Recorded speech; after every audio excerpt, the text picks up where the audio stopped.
I left the city, I've been browsing, treading water that they drowning. My head on a swivel, yeah. It's only really my surroundings.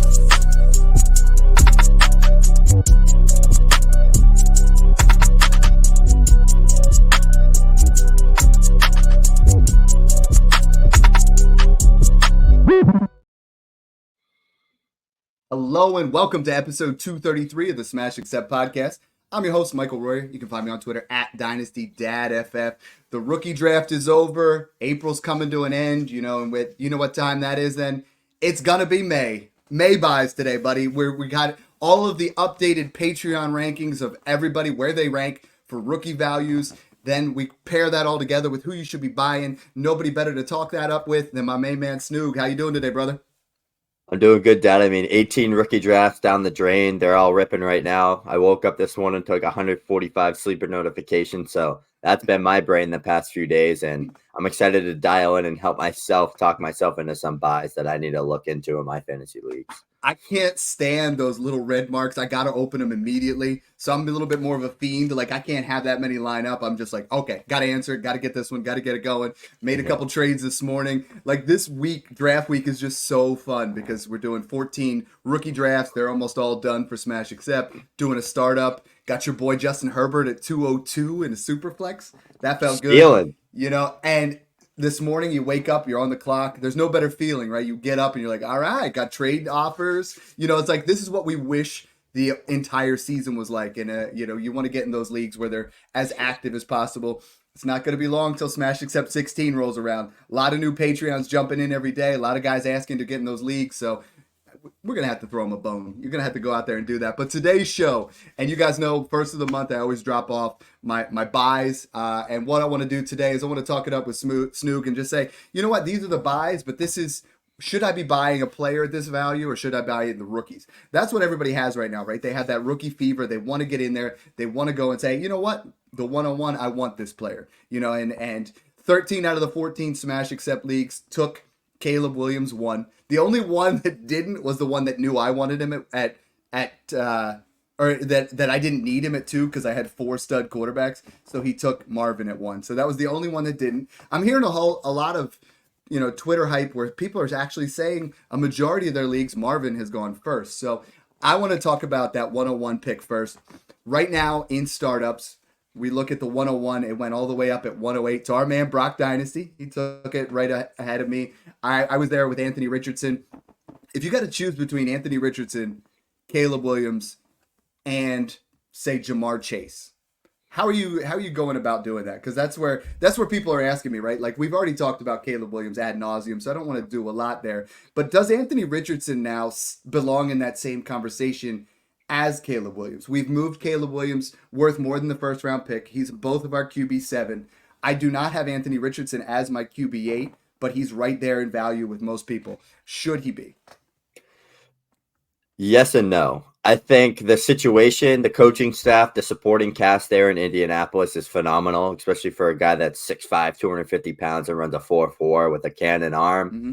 They just brought in more weapons there. Adonai Mitchell, great vertical threat to add some speed to the outside of that offense. JT is going to be finally healthy, good offensive line. Everything is in place for him, but we need to see more than 3.5 games, right? Like, we need to see what this kid can do consistently over a 17-game period because we know he can run the ball a ton and score a shit ton of fantasy points, but, like, we need to see him prove that he could be a guy that's throwing the ball on a consistent 3-down basis. He can run the ball. He can stay healthy. He can figure out his game in the NFL. And I don't think he deserves to be over like the potential dynasty wide receiver 1 in Jamar Chase or over a guy like Kyler Murray, who I have as my QB8 over him. And then definitely Caleb. I think Caleb, Kyler are in a different tier. And then you can talk Chase. Then you can talk maybe another player. Then Richardson's probably that late first, early second for me. I like taking risks. I'm always about chasing upside, but like that is like a make or break risk that you're taking. And I think Richardson's a better QB and a better player than Justin Fields was, but like think about what Justin Fields did to all the people taking him 108 and startup. Right. It's just that type of quarterback isn't super safe to be locked in, loaded as the best player. But if he hits the ceiling, you're looking at like a Cam Newton prototype. So Yeah. And what I've been trying to do, so like if he's my QB2, I am trying to go ahead and insulate. One, I'm definitely taking Joe Flacco. Joe Flacco is such a priority stash. We saw what he did with the Browns. Now you look at a better offense. If Anthony Richardson were to go down, Joe Flacco's free everywhere. You can get him thrown in leagues. But if Anthony Richardson is my QB3, I'm using that value. So I made a trade. I wanted to talk to you real quick because one of my biggest buys, and I know it's people are like, oh, Dad, it's too late. One of my biggest buys is CeeDee Lamb. Because CeeDee Lamb, honestly, through the draft, the Cowboys added nothing. You know, CeeDee Lamb is going to lead the league in targets, guaranteed. Like, I mean, he's going to be top 3. I think you can book it that he's going to lead the league in targets. Honestly, could lead the league in yards. I traded Anthony Richardson for CeeDee Lamb in a second the other day, and I feel great about it because now I have an area where I had a QB4 of Bryce Young. That's okay to move into my 3 spot. I think CeeDee Lamb at 102 plus is a buy. I also bought a share the other day. I gave up Marvin Harrison Jr. and I won the league before, so Marvin Harrison Jr. and what'll probably be the 211, 212 for CeeDee Lamb. I think Marvin Harrison is going to boom, but CeeDee Lamb's already there. Like, CeeDee Lamb should not be obtainable, period. Right now, I moved him above Chase. I didn't think I'd ever do that. I have Jefferson 1, Lamb 2, Chase 3. If you can buy those wide receivers, a lot of people call them hammer wide receivers, those guys that are going to win you weeks. I think CeeDee Lamb is just still a buy. Like, you shouldn't be able to obtain him. You shouldn't be able to give up, a Rome Odunze in a late first or a Marvin Harrison in a late second. Rookie fever's a thing. CeeDee Lamb's already proven it, and he's only 25 years old. Yeah, exactly. I mean, it's him, Chase, and Jefferson in a tier, and I don't know if that's ever going to change. It might have. Maybe Marv can jump up into that tier because he's with Kyler there. Elite prospects, got everything going. But, like, we know what CeeDee Lamb just did with Dak, and there's zero number 2 option on that passing game. They don't even have a damn running back, for Christ's sake. So, I'm all in on CeeDee Lamb. I mean, Brandon Cooks, Jake Ferguson, like, those guys are trash. So, I think CeeDee Lamb's going to be a guy that gets 180 targets, 1,500 yards again, and maybe double-digit touchdowns there with a guy that can throw for Dak can throw for 5K in any given year. So, and Dak's another one. So, I mean, on my buys, and if you guys aren't familiar with that on Twitter, is I put each team, I put a contending, a rebuilding, and a bargain buy. My contending buy is Dak Prescott. I mean, I just got him at 301 in Smash Accept 15.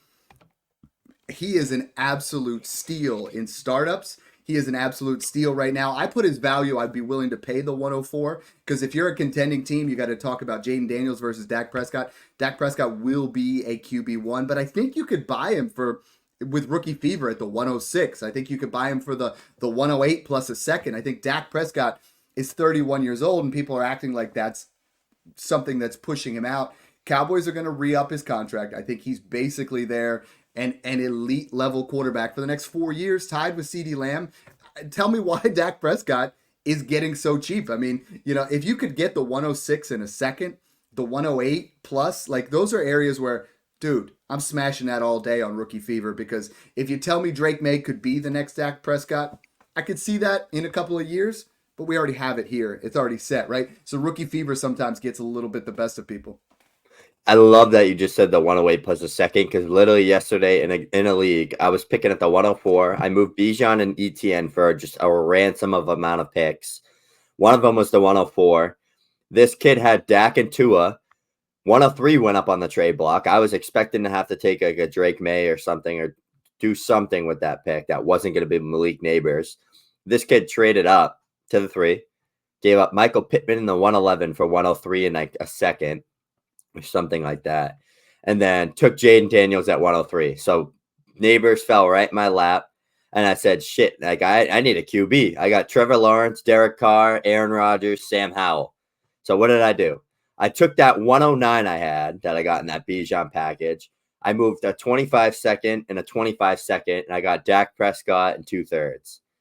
Fine deal. But I love that value. And people were 50-50 on it. Like some people said, I love Snoog's side by a mile, and then some people said I'll take the picks there. Dak's old. I'm like 30 years old. 30 years old. Look at Stafford and Kirk Cousins. They were top 10 QBs last year at 37.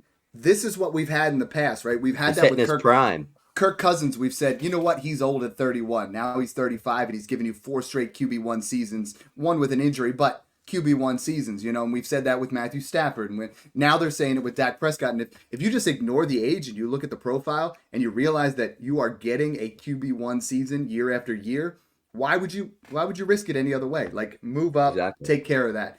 On the flip side, I'm going to talk about another quarterback here because I am buying Bird Gang players everywhere. Give me these Cardinals. I have so many buys from the Cardinals, starting with two guys that I think, I've moved Kyler up to my QB8 as well. You and I both said the day they draft Marvin Harrison Jr., he's going to skyrocket. He's gone from a mid-second and smash 15. And I was not happy. I'm going to be honest, because they took him at 108, the pick before where I was at. And hold on, I got to find out who did this.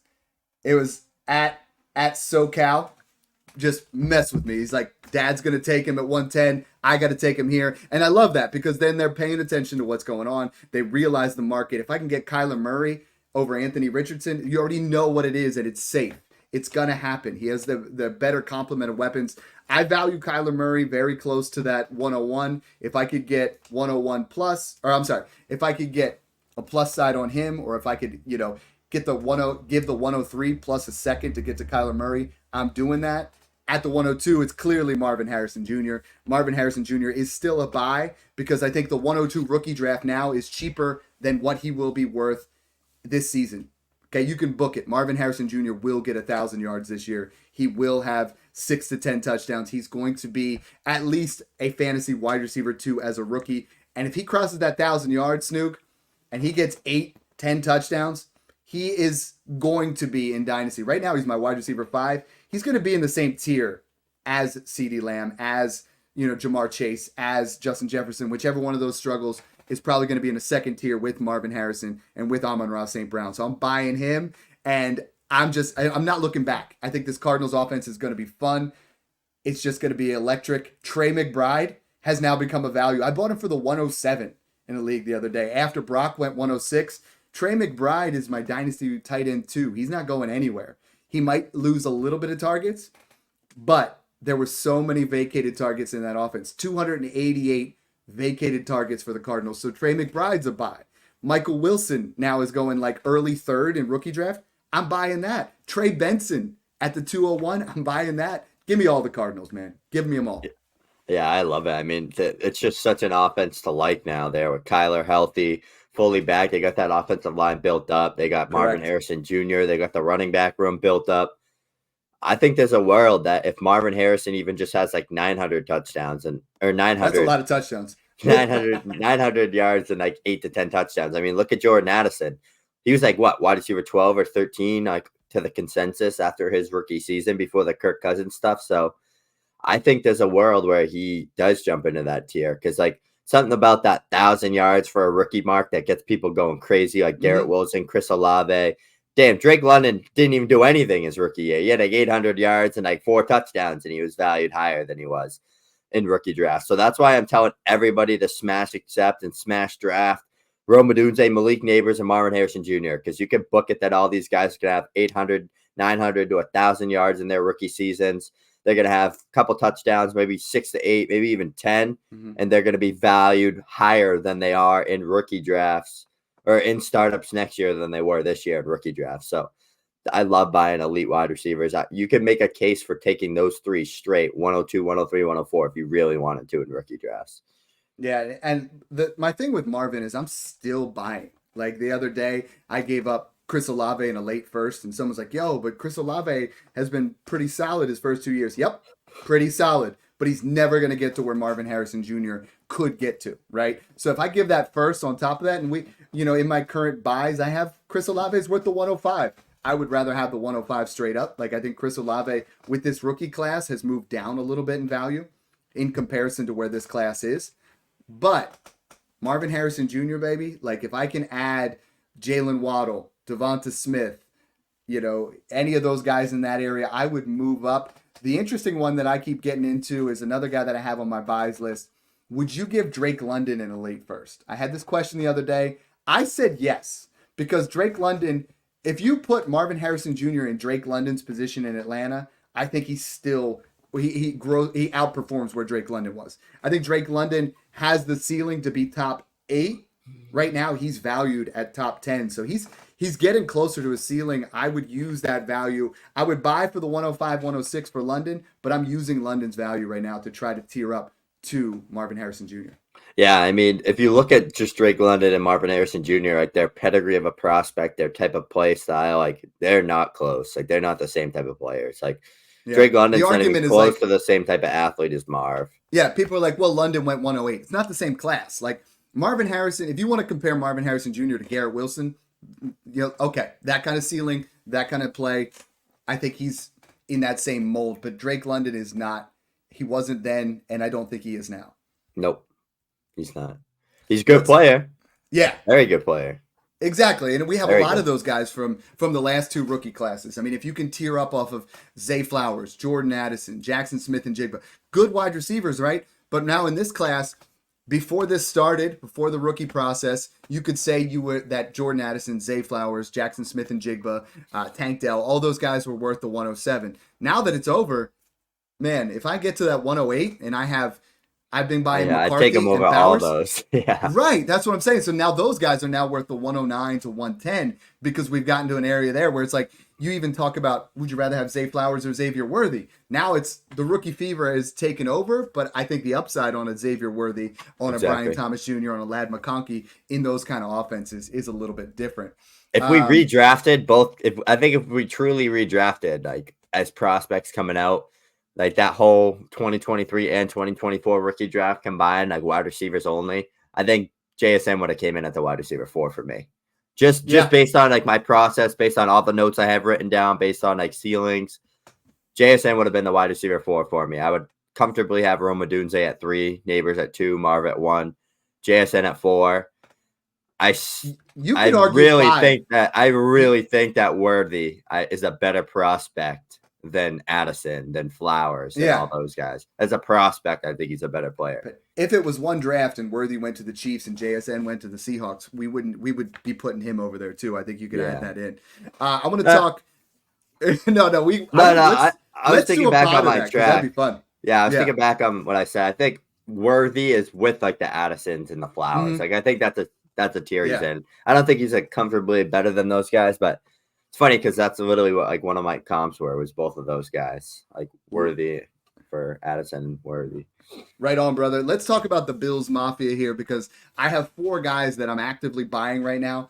Dalton Kincaid is going to have a Travis Kelce-esque type career arc now. Like I feel like, them drafting Keon Coleman, a lot of people are like, oh, they moved back and they got their guy anyways. Kincaid's going nowhere. I'm sorry. I think Dalton Kincaid is going to be one of the biggest risers in Dynasty. Yeah. If you told me at the tight end position that he was ranked as the tight end 1 by the end of the year, I would not be shocked because I think he belongs. I've made that top tier now 4 guys. For me, it's Laporta, McBride, Bowers, and then Kincaid. I've separated them from Mark Andrews and TJ Hawkinson. All of them buys, but I think Dalton Kincaid has the ceiling to be a Travis Kelce. He has the quarterback. He has the target share. He has the opportunity to really make such a meteoric rise. And if Brock Bowers is gone in your rookie draft, and I say he's worth the 106, I think you could give the 107 plus. If you're just sitting there with, McCarthy and May and you don't need a quarterback, trade in and get Dalton Kincaid because if this is tight end premium, he is going to smash in 2024. I think there's a real world where Dalton Kincaid is the tight end 1 in fantasy football. Like next year or the year after. Like he is in the situation to thrive. He has the type of ceiling, the type of skill set. Like this is a guy that the Bills look at as like a receiving threat. Like they don't look at him like, he can block, he can do this. Like this is a guy that they're putting him in the slot. They're putting him on the outside. They're taking him in the flanker. They're motioning him around, getting like the mismatches like we want to see from tight ends. Like we see with Travis Kelce, like we've seen with Sam Laporta and Detroit. There's a real world now where you could probably get a late first on top of Kincaid to move off of a Laporta, maybe even move off of a McBride. And I am all for that value because if you just take all the situations away and put them all in like a group and say, pick out the most talented tight end, they're all very, very similar talents. There's no reason why you should be valuing a guy like Laporta, who is in a more crowded offense, much over a guy like Kincaid. Yeah, I think we're out of the area of getting the first on top to insulate, but I'm really in a thing where I was like, give me Laporta in a first, or Laporta in a second, give me a Kincaid in a first. give me Kincaid plus the 205 in this class so I can go in there and I can add in one of these other, wide receivers that I think have a lot of upside in that mid-second.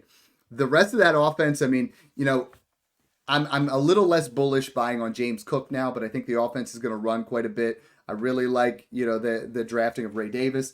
Khalil Shakir, I've been buying in my rookie drafts for thirds. Like, people are on the clock and they want to come in and they want to buy Javon Baker because of your hype. They want to buy, who else falls in that area? Jermaine Burton. They want to buy these guys.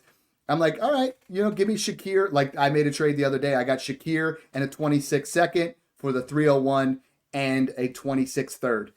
People don't realize, Snoog, that when you buy into a rookie draft, like, people are offering me a pair of fours for a third. That's not how it works. It has to be at least a third plus. That's something I would do.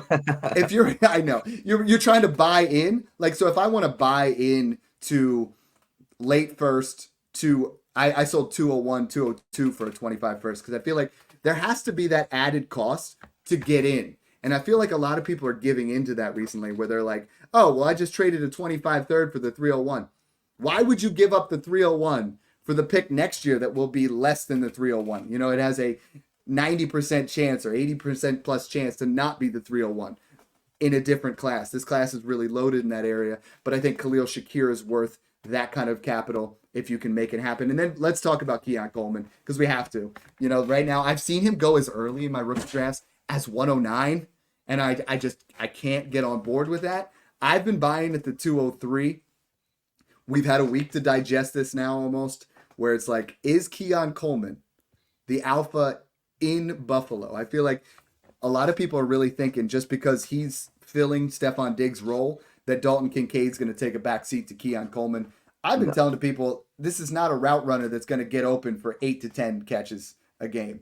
I don't think he's going to be there, but I at 203, I'm smashing. At 110 to 112, no. Give me Ladd, give me Worthy, give me Thomas, give me both the running backs, and then I'm comfortable taking Keon Coleman.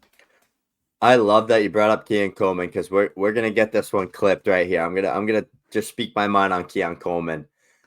This is a guy that during the pre-draft process, after watching his tape, looking at his numbers, just diving completely through him, watching his collegiate 2023 and 2022 season at Michigan State, he was a guy that was exciting to watch just as a college football fan. Like, throwing on a Florida State game, especially that LSU one, and seeing this guy just look like a circus pony out there. Like, he was just making tricks, making plays, making every catch possible. He has some of the best hands in this class and one of the best catch radiuses in this class. And, like, he's very, very raw, but such a great, just natural athlete. I mean, the kid played shooting guard at Michigan State. So if that doesn't tell you anything of how athletic this kid is, then you need to recheck your opinions. The ability for him to separate and naturally just get open, run routes is very raw. And this is where I dinged him big time for. On the thread I did on Keon Coleman back during the pre-draft process, I copped him to like a ceiling of like what we saw from Lions Kenny Golladay, 1,000 yards, 9 touchdowns. Rookie Chase Claypool, like 900 yards, 10 touchdowns. If there was any situation for Keon Coleman to get that type of ceiling and unlock his true potential, it's there in Buffalo with a guy like Josh Allen, who's going to take advantage of that type of skill set, that bigger body wide receiver that can make those contested catches. I mean, hell, look at the Chiefs game last year, like 4 drop passes downfield. Keon Coleman's not dropping those. He might not get open, but if you throw it up, he's probably going to come down with it. And Josh Allen is the QB that'll make those risky throws and give his guy a chance. So he's essentially a bigger bodied Gabe Davis. He's like if you took Lions Kenny Golladay and mixed him with Gabe Davis, that's what you're going to get. Is he going to be a superstar? Probably not. Is he going to be a top 15 wideout? No. Is he going to be a top 30 wideout in Dynasty? Probably. And that's like what you want to look for the 203, 204. Yep. And I'm right there with you with where you have him. Like, I'm not going to take him over Brooks, Ladd, Worthy, Thomas. I'll probably still take like, I don't know. He's probably take Bo over him. He's like right there in that early to mid second range for me. And it's just the situation. I think it's the only situation that he could have fallen to that I would have been all excited about. Correct. And same with Adonai Mitchell. Like if AD Mitchell fell there, like that would have been perfect for his skill set. I would have him higher. I would have him higher. I would have him at the 112 because I like the skill set better. Right now, I have Keon Coleman as my wide receiver 36. You could argue if you're not contending. I have him slightly under Reed, McConkey. I would still take Evans, Adams, and Diggs if I was contending. If not, I feel like he falls in that 30 range, slightly above Hollywood, slightly above Rashee Rice because of the situation, above Deontay Johnson, Terry McLaurin, and the other guys in this class like Xavier Legette and Ricky Purcell. So, like, I'm not willing to move him into that tier that I have of Debo, Reed, Jaden, JSN, Xavier Worthy. Like, I'm not willing to move him up there. And that's where the disconnect is. But I got to talk to you about some trades here where I'm thinking that he is the ultimate insulated trade type move. Like if I am not contending, right? And I have, let's say, that's probably a bad example. Let's say I have Debo Samuel. Would you rather have Debo and a second or Keon Coleman and a 25 random first? Is that second random second too? Yeah, we'll just call them both random. See, for me, my thought process. I would take that first side.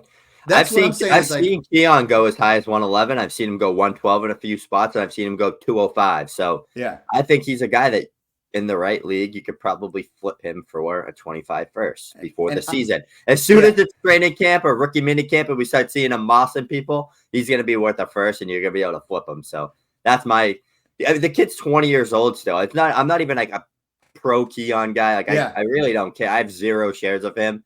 It's just the situation's phenomenal for his skill set. And he's like really, really good at what he's good at. Yeah. And he's so raw, but the kid's 20 years old. He's like 3 to 4 years younger than Legette, Pearsall, all those guys. As much as I think those guys are probably better than him. Yeah. But it's not how the fantasy football market works, right? Like it's, if you don't produce year one and you're that type of receiver, then you're basically valueless next year. Like look at freaking Treylon Burks, Elijah Moore, all those guys. So to me, Keon Coleman is the ultimate insulated guy out of this class. If I can move off of DK Metcalf, Nico Collins, Jordan Addison, Zay Flowers, if I can get Keon and a first for those guys, I'm going to smash it because I feel like those guys are going to dip a little bit in value and be worth a first.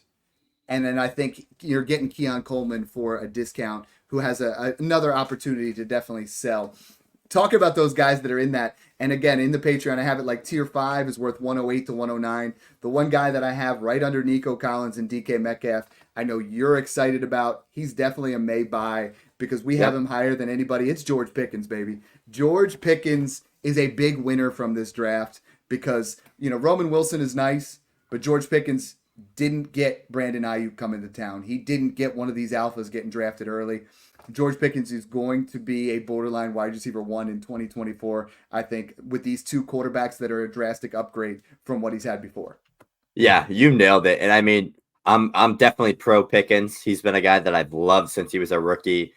He is like that. That's probably why I like Javon Baker, because he's just that flashy, confident, can make any catch on the field, like just looks different than everybody else on the field, right? Like he stands out. I love that type of skill set. I'm always chasing those type of guys. Pickens, Roman Wilson isn't taking anything away from George Pickens. Yeah. Like they are not the same player. They're not even close to the same skill set. Roman Wilson's going to be. He has been. I got him at 310. He's going 210 to 305. And the Steelers don't miss with second round. I think he's a better pro than he is like a fantasy football asset. Correct. Like I think he is a day 2 skill set all day. Like I think he has great hands. He's a natural route runner. He has speed. He's got versatility. I think he's like, what's a good comp? Like a Tyler Boyd light type of comp. And I think that's fair. But that's going to be Russ Wilson moonballs to George Pickens 4 to 5 times a game. Yeah. Like George Pickens is probably going to finish top 15. And I'm just going to laugh because everyone's fading him because Arthur Smith's the offensive coordinator. You still got to throw the ball to someone. And it's going to be George Pickens on the other side of the football field. So I'm excited. Everyone keeps bringing up look what London did. Like, dude, London's quarterback was like Taylor Heineke and Desmond Ritter. Yeah. Russ will put some respect on Russ's name. Yeah, like the people disrespect that completely. It's not even if you tell me that Just enough. Don't tell me another thing. Don't say another word to me. Just save yourself the time. I love it. Couple guys I want to talk about here from, honestly, the Raiders have become a couple buys for me. It's like Gardner Minshew is now worth something, which is crazy. Like I've been buying him for thirds during the rookie draft. Like people want to get in there, and I'm like, I'll take a starting quarterback for a third. But Zamir White goes up considerably in value. Somehow he passed the free agent test, then he passes the rookie test, and it's like, I understand it's a short-term buy, but if you buy him for the 204, I would not be shocked that there's a scenario you could flip him for a 25 first to a contender. Devontae Adams right now, same thing, going in that 201 to 204 range. And Brock Bowers, I have drafted, he is my most owned rookie player, period. Brock Bowers and J.J. McCarthy, because I was trying to get all my 1.9 to 112s into that 108. I bought 6 shares of Brock Bowers and at 1.75 tight end premium at the 108. The guy does not belong there. Like, he is going to be, Devontae Adams, I'm not saying he's slowing down at all, but I think this offense is going to be, Devontae's on the outside, Myers is on the outside, and Brock Bowers is going to go ham in the middle. If you look at Michael Pittman's like ADOT and like average depth of target last year and his yards per catch, it was low. And who was the starting quarterback there in Indianapolis? It was Gardner Minshew. Mm-hmm. That is all signs pointing towards why they drafted Brock Bowers.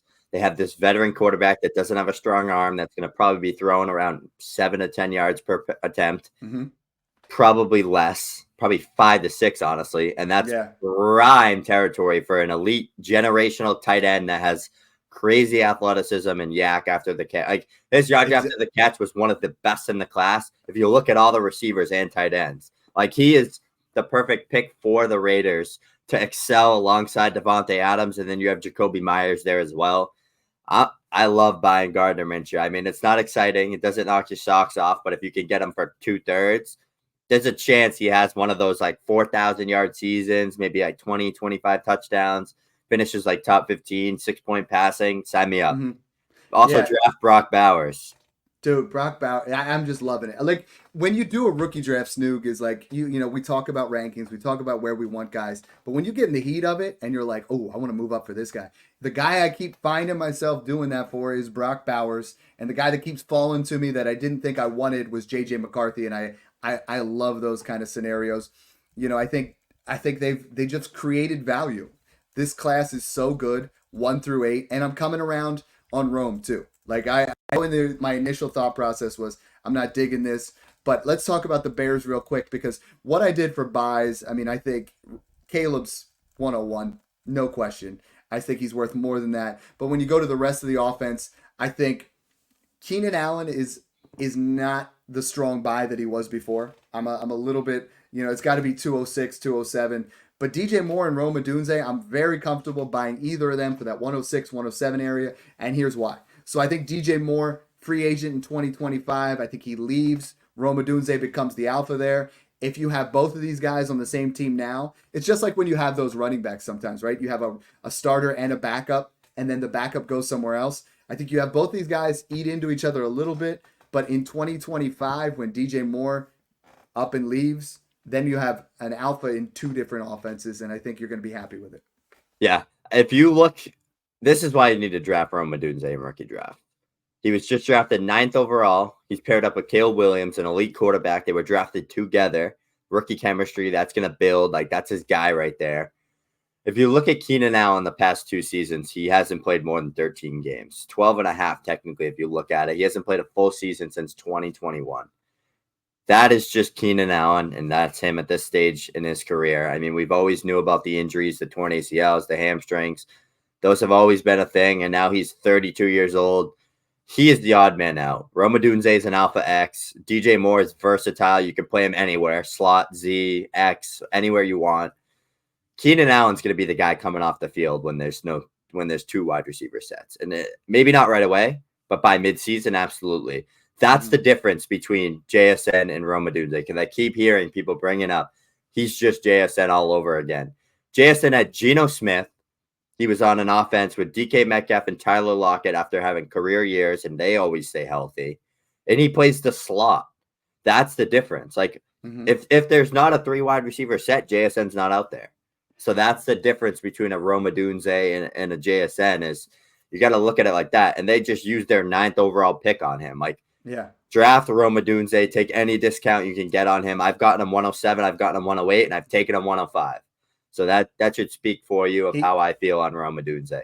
Out of the 14 leagues, he's gone 106 in 10 of them. And then he's gone 105 in 2. And then I got him at 108 in 1, which was just shocking. What I've been telling people is JSN limped so Rome Odunze can run. Quentin Johnson died so Brian Thomas Jr. can explode. You know, and like we're just saying they're the same people because we're being lazy, right? Like we're just like, it's the same situation both times. And I think I fell into a little bit of that trap, but I'm coming around. Speaking of Quentin Johnston, the Chargers offense. We have to talk about Justin Herbert because I took him, like I said, 202 startup, which was right after the 102 rookie pick. And the next pick was 103 rookie pick, you know, when Malik Neighbors. And people were like, Dad, I'm shocked that you went Justin Herbert over Malik Neighbors. And it's like, I'm not, because he's still my QB 9. I actually still have him above Anthony Richardson because the longevity and the safety of Justin Herbert, this is your last window to buy Justin Herbert because he's going to be a QB1 this year. I don't care what you say. He has the rushing floor. He has the ability to get things done. I think Josh Palmer, Quentin Johnston, and Ladd McConkey are at least going to keep the defenses honest enough until next year they get an alpha. Until next year they bring in one more piece. And Justin Herbert is one of my biggest buys. I think you could get Justin Herbert and a first for Joe Burrow right now. And I think the situation will change sooner than later. I agree. And I think Ladd was a great pick for them. Very good value pick. I personally thought he could have slipped into that late first range over a guy like Pearsall, over a guy like Leggett. The room's wide open for him. Justin Herbert finally got like a good natural separator that's great after the catch that can win over the middle of the field, exactly like Keenan Allen won. It's the perfect replacement, in my opinion. And this is why I'm drafting Ladd in that late first round, 111, 110. Like, this is why you got to take him there, because he's that elite route runner. He's got that Georgia pedigree. He's versatile. He can play the Y. He can play the Z. He can play anywhere. He can play the slot. Like, he plays all over the field. He's that chess piece for the Chargers and Justin Herbert. And they just brought in Joe Alt, another reason why you should be drafting Justin Herbert. He's got 2 all-pro potential tackles at the right and left in Slater and Joe Alt, paired up with Ladd McConkey. They brought in some more in that running back room. Don't sleep on that Chargers offense next year. I mean, it's not pretty, but they'll make some decent noise, especially with one of the best passers in the NFL. I love Joe Alt's draft thing, right? No swag, no drip. He doesn't got the ladies around. He just comes in a normal looking dude, and he's like, I'm just gonna beast for 15 years. Like, he is gonna be such, and a lot of people wanted them. Yeah, yes, exactly. And a Hall of Famer on that left tackle, going to protect him his entire career. And I think if you had to pick today, would you take Palmer or Quentin Johnston? People keep asking me that, and I think Quentin. I am too. I'm I think Palmer's gotten his shot too many times. So yeah. Quentin Johnston, I've bought twice now in rookie drafts for the 212 all the way down to the 303, and I think if you're buying a guy that has a chance for upside, yes, he did fail miserably in his rookie season, but has tremendous upside if he figures out how to catch the ball. Just saying I'm not saying you got to invest a first anymore. You don't have to invest a second. I mean, you could do a pair of thirds. You could do, sell off a veteran that you're just Adam Thielen in a third. Just go ahead and make those kind of moves. I like it. Speaking of Adam Thielen, let's talk about the Carolina Panthers.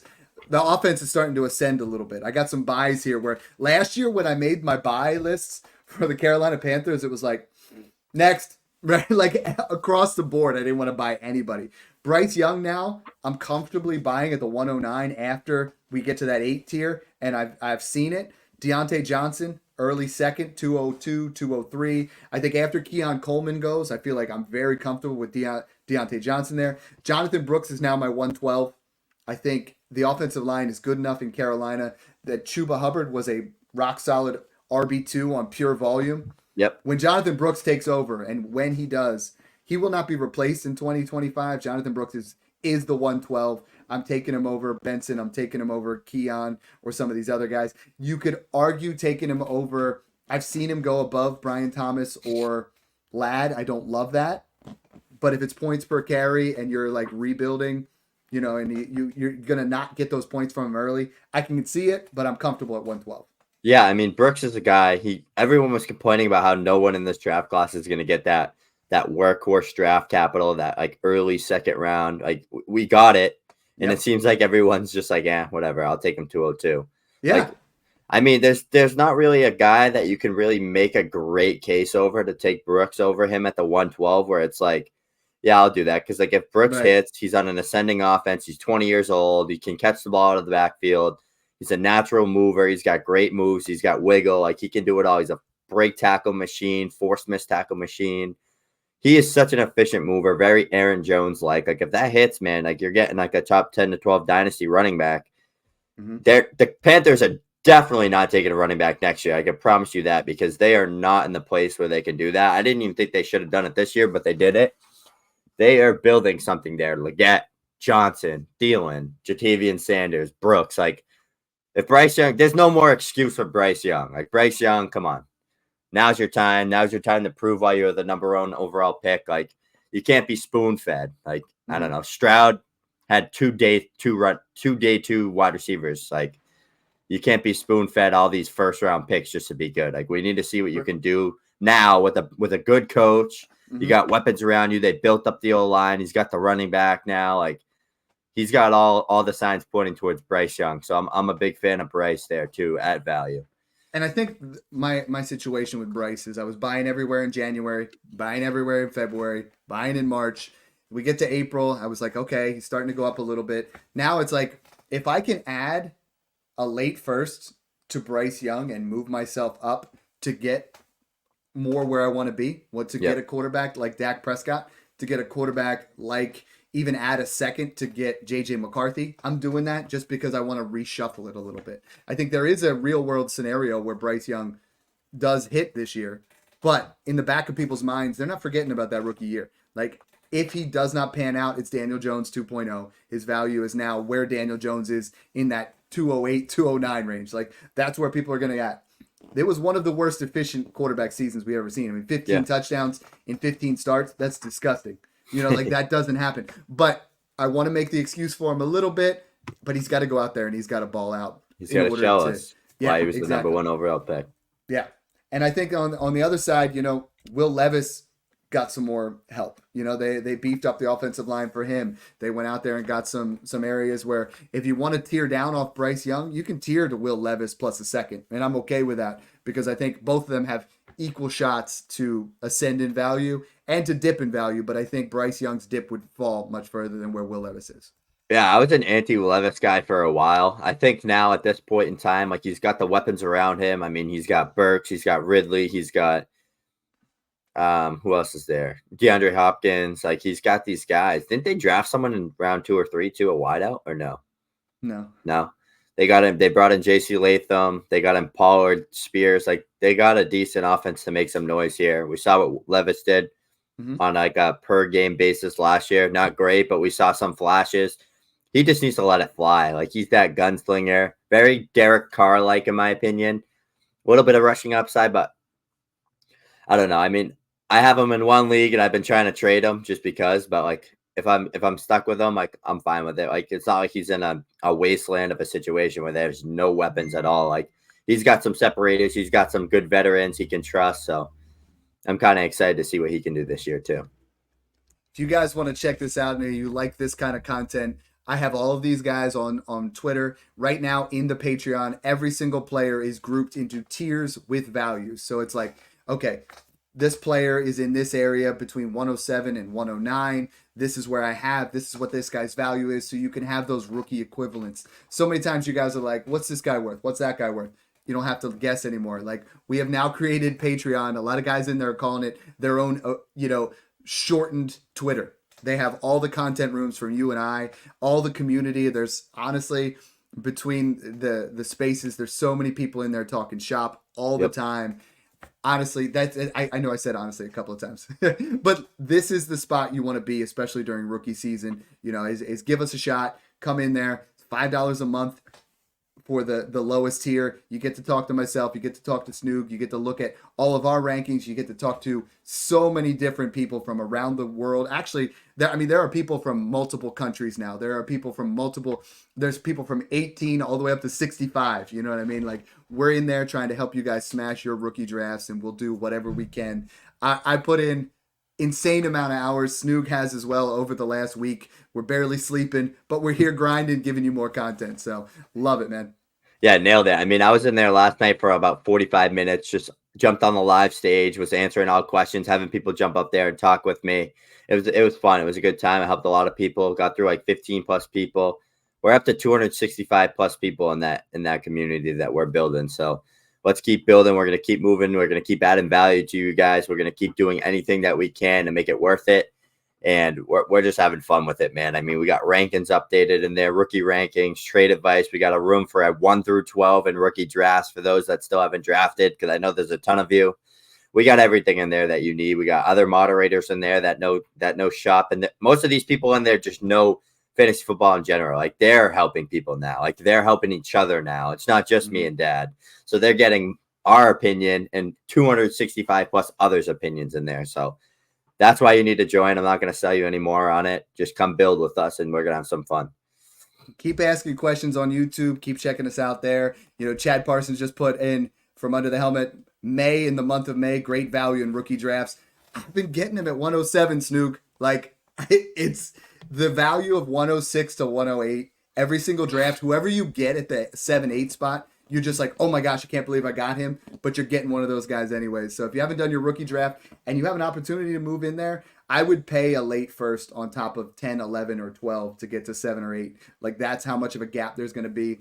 I saw a couple guys trading, 1-9 plus the 201. I'm fine with that, because that early 107, 108 guys are going to be top 3 startup picks. So make sure you guys are smashing those picks. Thanks again for tuning in, and enjoy the process. Almost forgot about Drake May.